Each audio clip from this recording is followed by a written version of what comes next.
Farzandingizni baqirmay darsga o'tkazish qiyinmi? Demak, siz bilmasdan bitta muhim xato qilyapsiz. Hozir ko'plab neyropsixologlar shuni aytishadiki, bolaning diqqati majburlab emas, qiziqish orqali rivojlanadi. Bola miyasi ikkala yarim shar birga ishlaganda yaxshiroq faol bo'ladi. Buning uchun oddiy neyrogimnastika mashqlarini bajaring. Bola ikki qo'li bilan bir vaqtda harakat qiladi, turli shakllarni chizadi. Bu mashqlar atigi 5 daqiqa davom etadi, lekin miya faollashadi va diqqat yaxshilanadi. Shundan keyin bola dars qilishga ancha oson va xotirjam kirishadi. Agar o'yinimiz sizga foydali bo'lgan bo'lsa, obuna bo'lishni unutmang va albatta boshqa ota-onalar bilan ham bo'lishing.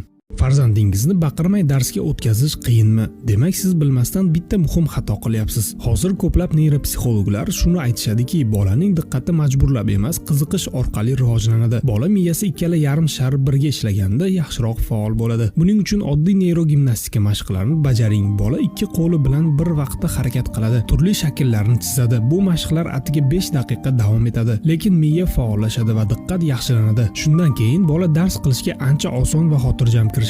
Agar o'yinimiz sizga foydali bo'lgan bo'lsa, obuna bo'lishni unutmang va albatta boshqa ota-onalar bilan ham bo'lishing.